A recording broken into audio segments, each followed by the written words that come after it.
اگر آپ لکھنؤ، اس کی تاریخ اور اس کے ماضی میں ہونے والے دلچسپ واقعات کے بارے میں جاننا چاہتے ہیں اور ساتھ ہی لکھنؤ کی دن بدن بدلتی ہوئی شکل اور حالات کے بارے میں بھی متعارف ہونا چاہتے ہیں تو برائے مہربانی چینل کو سبسکرائب کرنے کی زحمت گوارا کریں اور ساتھ لگے بیل آئیکن کو بھی کلک کریں تاکہ نیا ویڈیو اپلوڈ ہوتے ہی اس کی انفارمیشن آپ کے پاس پہنچ جائے۔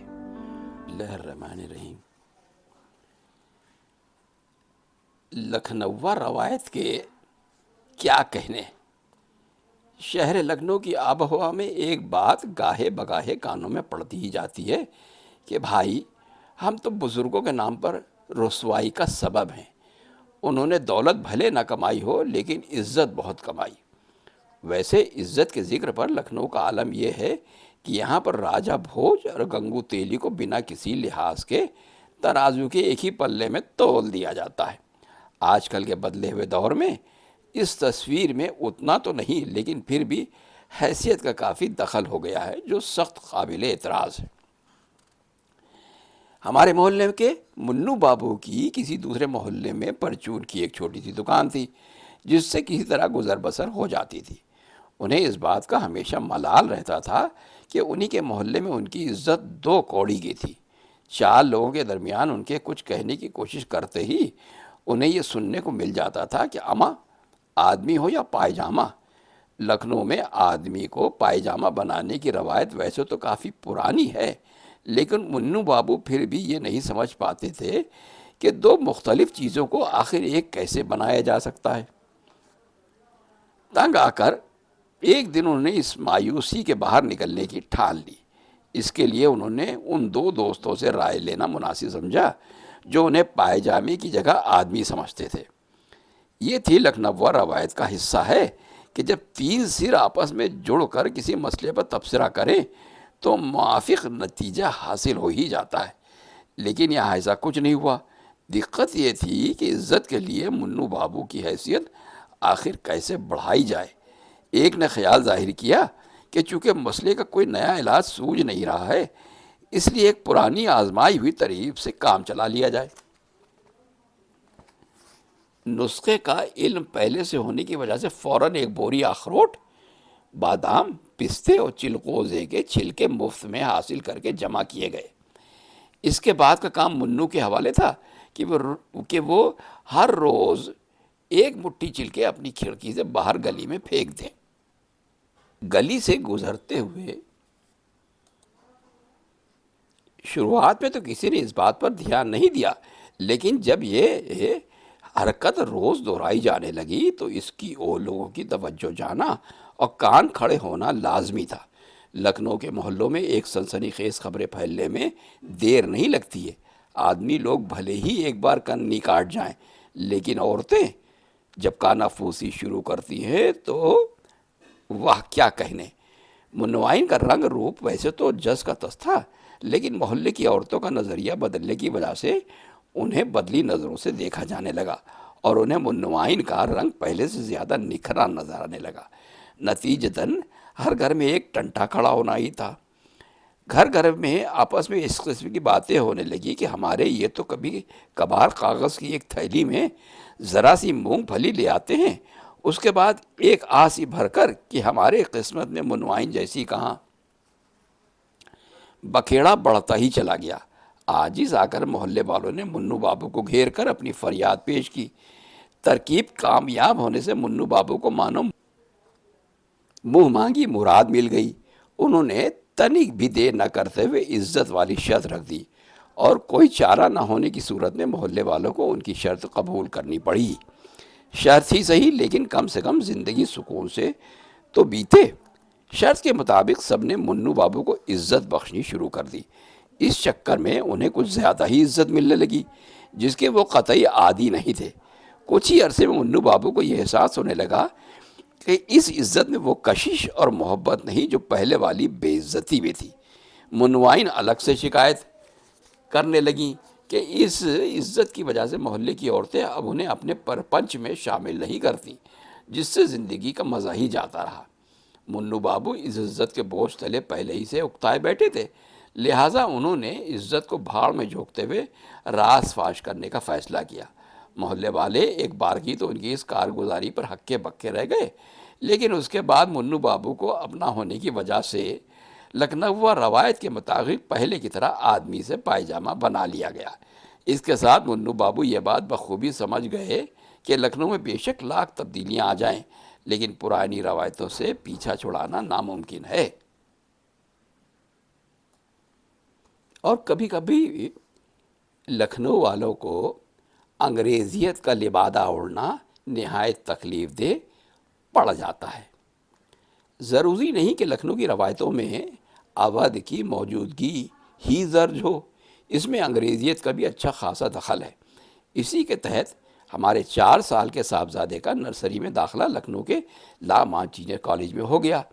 بلی کے بھاگ سے چھینکا ٹوٹا والی طرز پر اس زبردست کامیابی کا سہرا ان کی قابلیت کو کم بلکہ ان کے موڈ کے سر باندھنا بہتر رہے گا۔ ان کا موڈ قطعی اعتبار کے قابل نہ تھا۔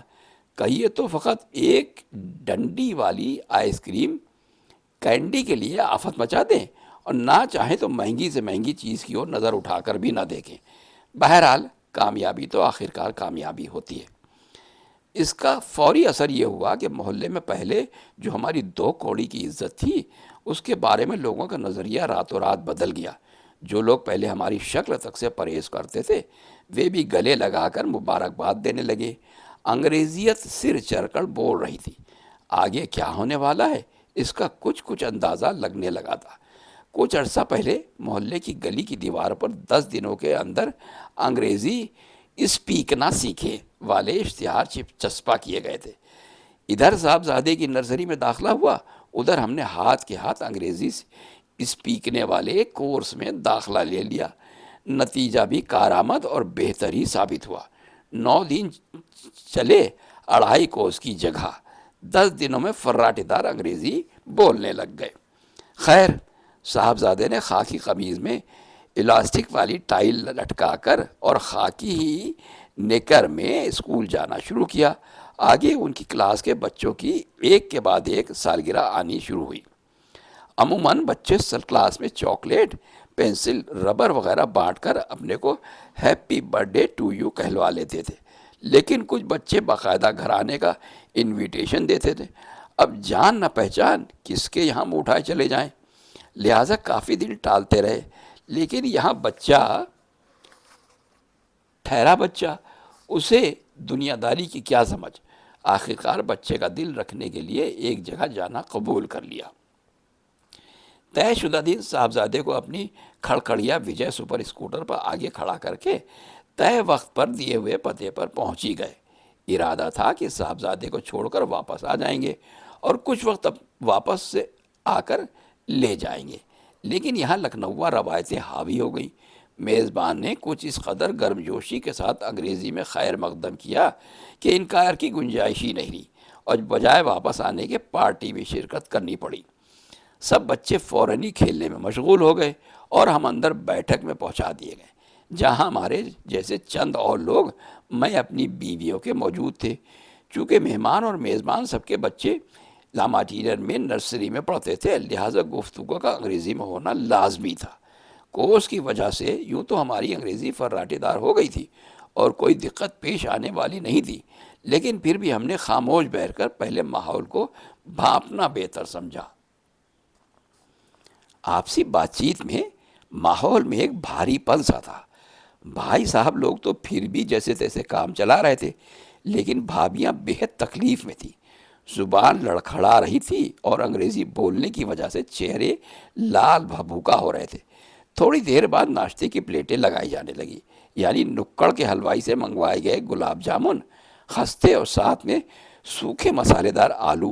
ایک ارجن بھی پیش آ گئی جب انگریزیت کے حساب سے اس کے ساتھ کانٹا رکھ دیا گیا۔ میزبان نے انگریزی میں درخواست کی، ٹیکا۔ یہ سن کر ہمارے بغل والے جناب جو صوفے پر بیٹھے تھے فوراً پہلو بدل کر ادلیٹے سے ہو گئے۔ ہم نے کہا، ٹیک لگا کر بیٹھنے کو نہیں کہہ رہے ہیں، ناشتے کی پلیٹ اٹھانے کو کہہ رہے ہیں۔ ناشتے میں گلاب جامن تو کانٹے سے کسی طرح کھا لیا گیا، لیکن چاشنی کٹوری میں ہی رہ گئی۔ خستہ کانٹے سے کیسے کھاتے؟ یہ کسی کو بھی نہیں پتا تھا۔ انگریزیت کا لبادہ نہایت تکلیف دہ ثابت ہونے لگا۔ مہمان تو مہمان، میزبان بھی کم پریشان نہیں تھے۔ پیشتر اس کے کہ حالات قابو سے باہر ہو جائیں، ہم نے بلا وجہ والا انگریزیت کا لبادہ اتارنا بہتر سمجھا۔ ہماری روایت والی خالص لکھنؤ زبان پر اترنے کی دیر تھی کہ سب نے چین کی میل بھر لمبی سانس لیتے ہوئے اپنا انگریزیت والا لبادہ اتار پھینکا۔ بات کی بات میں ماحول بے حد ہلکا اور خوشنما ہو گیا۔ بھابھیوں نے خاص طور پر سکون محسوس کیا۔ پھر تو مسالے دار آلو کے ساتھ خستے جیسے کھائے جاتے ہیں ویسے ہی کھائے گئے۔ بھابھیوں نے آپسی محبت قائم ہوتے ہی بنائی میں کتنے پھندے الٹے اور کتنے سیدھے ڈالے جائیں۔ ایسا کیا کیا جائے کہ ہولی پر بننے والی کانجی میں کھٹاس بھرپور آئے، یہ سے لے کر کسی چچیا ساس آ کر کون سا اچار ڈالنا سکھا گئی ہیں، یہ سب ہونے لگ گیا۔ غرض یہ کہ ہر معاملے پر زبردست گفتگو ہوئی۔ پارٹی میں واقعاً رونق کے ساتھ جان آ گئی۔ روانگی کی اجازت لیتے وقت میزبان نے انگریزی درکنار کرتے ہوئے سب کا شکریہ ادا کیا۔ یہاں یہ بات دیگر تھی کہ دماغ میں بھلے ہی لاکھ انگریزیت بھری ہو، دل میں تو لکھنؤ روایت والا ٹھیٹھ لکھنؤ انداز آج بھی بستا ہے اور بسا رہے گا۔